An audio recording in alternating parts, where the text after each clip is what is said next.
Hello students, welcome to my channel. आज मैं आप सभी को इस वीडियो में चैप्टर नंबर 4 की एक्सरसाइज 4.2 का क्वेश्चन नंबर 2 करवाने जा रही हूँ। हमें दिया है solve the problems given in example 1। तो एग्जांपल नंबर 1 में जो प्रॉब्लम दी हुई है उसे हमें सॉल्व करना है। तो एग्जांपल नंबर 1 के ना 2 पार्ट्स हैं, फर्स्ट और सेकेंड पार्ट। तो फर्स्ट पार्ट मैंने पिछली वीडियो में करवाया हुआ है, तो उसका लिंक मैं डिस्क्रिप्शन बॉक्स में डाल दूंगी, वहां से जाकर आप देख लेना। और इस वीडियो में मैं आपको सेकेंड पार्ट करवाने जा रही हूँ। तो चलिए देखते हैं। हमें दिया है a cottage industry produces a certain number of toys in a day. The cost of production of each toy was found to be 55 minus the number of toys produced in a day. On a particular day, the total cost of production was rupees 750. We would like to find out the number of toys produced on that day. तो question में हमें बोला है कि ये cottage industry है जो हर रोज ना कुछ खिलौने बनाती है। ठीक है, आगे हमें दिया है कॉस्ट ऑफ प्रोडक्शन दे रखा है ईच टॉय का, यानी कि एक खिलौना बनाने की कॉस्ट हमें क्या दे रखी है। अगर हम नंबर ऑफ टॉयज, ठीक है, नंबर ऑफ टॉयज को 55 में से माइनस कर देंगे ना, तो हमें एक खिलौना बनाने की कॉस्ट जो है वो पता लग जाएगी। ठीक है, आगे हमें बोला है कि एक दिन हमने देखा कि जो हमें टोटल कॉस्ट ऑफ प्रोडक्शन पड़ रही है ना, वो कितनी हो रही है, 750 रुपीज। ठीक है, और हमें फाइंड आउट करना है कि उस दिन कितने नंबर ऑफ टॉयज बनकर तैयार हुए। ठीक है, तो चलिए स्टार्ट करते हैं। सॉल्यूशन में सबसे पहले हम क्या करेंगे, हमें जो फाइंड आउट करना होता है उसे हम लेट करके चलते हैं। तो सबसे पहले आप क्या लेट करेंगे, let the number of toys produced on that day. तो उस दिन कितने नंबर ऑफ टॉयज बनकर तैयार हुए वो हम मान कर चलते हैं। तो मान लेती हूं मैं कि x नंबर ऑफ टॉयज बनकर तैयार हुए। ठीक है, तो x मान लिया हमने। ठीक है, आगे हमें cost of production of each toy बोला था, क्या से दे रखा है हमें, एक खिलौना बनाने की कॉस्ट हमें क्या दे रखी है। अगर हम 55 में से माइनस कर दें क्या, नंबर ऑफ टॉयज को मैंने क्या लेट कर रखा है, x। तो यहाँ पर अगर हम 55 में से माइनस कर देते हैं नंबर ऑफ टॉयज को, तो हमें एक खिलौना बनाने की कॉस्ट जो है वो मालूम पड़ जाएगी। ऐसा हमें क्वेश्चन में बोला हुआ है। ठीक है, तो ये आपके पास आ गया। अब यहाँ से टोटल कॉस्ट ऑफ प्रोडक्शन क्या होगी, एक दिन की टोटल कॉस्ट ऑफ प्रोडक्शन क्या होगी, एक दिन में कितने खिलौने बनाए जा रहे हैं, x नंबर ऑफ टॉयज बनाए जा रहे हैं। तो इसको क्या करेंगे, हम मल्टीप्लाई कर देंगे। एक खिलौना बनाने की कॉस्ट कितनी है, 55 माइनस x है। ठीक है, और टोटल नंबर ऑफ टॉयज कितने हैं, एक दिन में कितने बनाए जा रहे हैं, x। ठीक है, तो हम क्या करेंगे, x को मल्टीप्लाई कर देंगे 55 माइनस x से, तो हमारे पास क्या निकल कर आ जाएगा, टोटल कॉस्ट ऑफ प्रोडक्शन आ जाएगी। ठीक है, अब लिखिए अकॉर्डिंग टू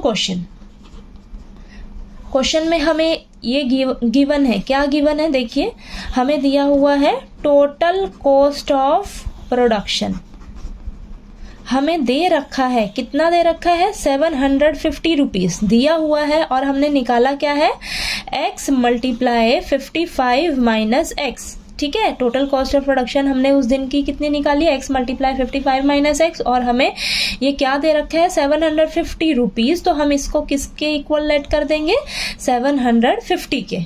ठीक है, अब चलिए इसको सॉल्व करते हैं। x को एक बार आप 55 से मल्टीप्लाई करिए तो 55x आ जाएगा। देन x को आप माइनस x से मल्टीप्लाई करिए तो माइनस का x स्क्वायर आ जाएगा, इज इक्वल टू 750।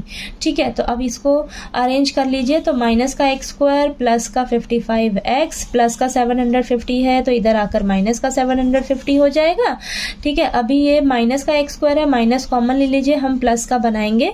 ठीक है, तो माइनस कॉमन लेंगे जब, तो हमारे पास ये प्लस का x स्क्वायर हो जाएगा, प्लस का 55x है तो माइनस का 55x हो जाएगा, माइनस का 750 है तो प्लस का 750 हो जाएगा, इज इक्वल टू 0। तो हमारे पास इक्वेशन क्या बन जाएगी, x square minus 55x plus 750 is equal to 0। ठीक है, तो चलिए इसको नेक्स्ट पेज पे कंटिन्यू करते हैं। अभी तो हमारे पास यही इक्वेशन आई है। ठीक है, ये इक्वेशन आई है, तो मैंने यहाँ पर नोट डाउन कर लिया है दोबारा से। अब चलिए इसको हम फैक्टराइजेशन मेथड से सॉल्व करते हैं। तो फैक्टराइजेशन मेथड में हमें क्या करना होता है, जो मिडिल टर्म होती है, यानी कि जो x वाली टर्म होती है ना, उसे हमें स्प्लिट करना होता है। ठीक है, तो चलिए इसको स्प्लिट करते हैं, देखिए कैसे करेंगे। अब नेक्स्ट स्टेप में पता है आपने क्या करना है, x के आगे नंबर क्या दिख रहा है आपको, 55 दिख रहा है ना। आपने क्या करना है, 55 की जगह ना एक ब्रैकेट लगा देना है, और बाकी सभी को आपने एज इट इज उतार लेना है किसी के साथ कुछ नहीं करना, साइन के साथ आपने एज इट इज उतार लेना है। ठीक है, अब 55 की जगह ना आपके पास 2 नंबर लिखे जाएंगे। वो 2 नंबर ऐसे होने चाहिए जिसे हम प्लस माइनस करें तो 55 आए, और जिसे हम मल्टीप्लाई करें तो हमारे पास क्या निकल कर आना चाहिए। देखिए एक्स स्क्वायर के आगे कोफिशिएंट क्या है 1 है, और कांस्टेंट नंबर क्या है 750 है। इसको आपस में मल्टीप्लाई करिए तो 750 आया। अब 750 का ना फटाफट से फैक्टर्स निकालने हैं आपने। ठीक है, तो 2 नंबर ऐसे वो लेने हैं आपने जिन 2 नंबर्स को अगर हम मल्टीप्लाई करें ना तो हमारे पास 750 आना चाहिए। ठीक है, अब 750 के आपने फटाफट से फैक्टर्स निकालने हैं, तो निकालिए। यहाँ पर ये 2 से डिवाइड होगा 375 आएगा, देन ये 3 से डिवाइड होगा 125 आएगा, देन 5 पे डिवाइड होगा 25 आएगा, देन अगेन 5 पे जाएगा, यहाँ 5 आएगा, देन अगेन 5 से डिवाइड होगा। तो हमारे पास 750 के फैक्टर्स क्या निकले हैं 2 इंटू 3 इंटू 5 इंटू 5 इंटू 5। ठीक है, अब देखिए यहाँ पर, अब इन्हीं फैक्टर्स में से हम वो 2 नंबर्स फाइंड आउट करेंगे। ठीक है, अब इन्हीं नंबर्स को देखिए आप आपस में मल्टीप्लाई करके देखिए। 2 3 जा 6, 6 5 जा 30। ठीक है, इतना हमारे पास 30 आया। अब 5 5 जा क्या आया हमारे पास 25। ठीक है, इतना क्लियर हुआ। अब 30 और 25 को अगर हम ऐड करते हैं तो हमारे पास क्या आ रहा है 55, और 30 और 25 को अगर हम मल्टीप्लाई करके देखें तो हमारे पास क्या निकल कर आएगा 750। तो वो 2 नंबर्स हमारे पास क्या आए हैं 30 आया है और 25 आया है।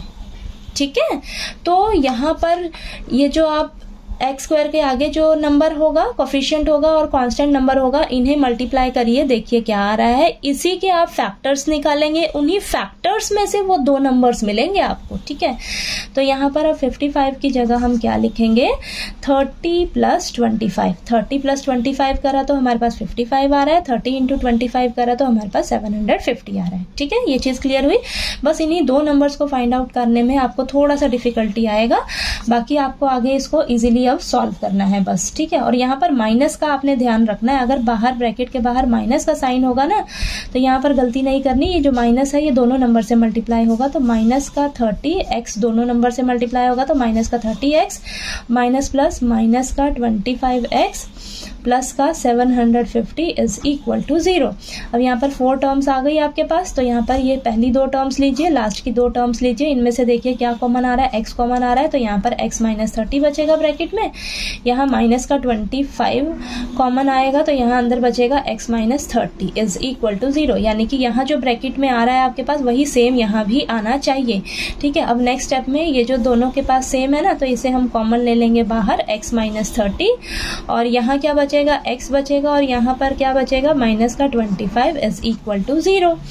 ठीक है, अब नेक्स्ट स्टेप में हम क्या करेंगे x माइनस 30 को आप 0 के इक्वल रखिए और फिर x माइनस 25 को 0 के इक्वल रखिए। तो यहाँ पर देखिए x की वैल्यू क्या आ जाएगी, माइनस का 30 है, इस साइड जाकर प्लस का 30 आ जाएगा, माइनस का 25 है तो इधर जाकर प्लस का 25 हो जाएगा। ठीक है, ये चीज क्लियर हुआ। अब आपके पास देखिए नंबर ऑफ टॉयज निकालने थे आपको कि उस दिन कितने खिलौने बनकर तैयार हुए, तो उसको आपने क्या लेट किया है x लेट किया है। ठीक है, तो x की वैल्यू क्या निकल कर आई है, तो यहाँ पर लिखिए number of toys produced on that day. ठीक है, तो हमने उसे x माना था, x की वैल्यू आपके पास क्या निकल कर आ रही है 30 और 25, यानी कि आपका आंसर 30 भी हो सकता है और 25 भी हो सकता है। उस दिन 30 खिलौने भी बनकर तैयार हो सकते हैं और 25 खिलौने बनकर भी तैयार हो सकते हैं। ठीक है, तो आपको ये क्वेश्चन नंबर 2 का सेकेंड पार्ट जो है वो अच्छे से क्लियर हो गया होगा। कहीं कोई डाउट आया आपको क्वेश्चन में तो प्लीज आप कमेंट करके पूछिएगा, और वीडियो अच्छा लगे तो प्लीज लाइक कीजिए, शेयर कीजिए और ज्यादा से ज्यादा सब्सक्राइब कीजिएगा मेरे चैनल को। Thank you so much.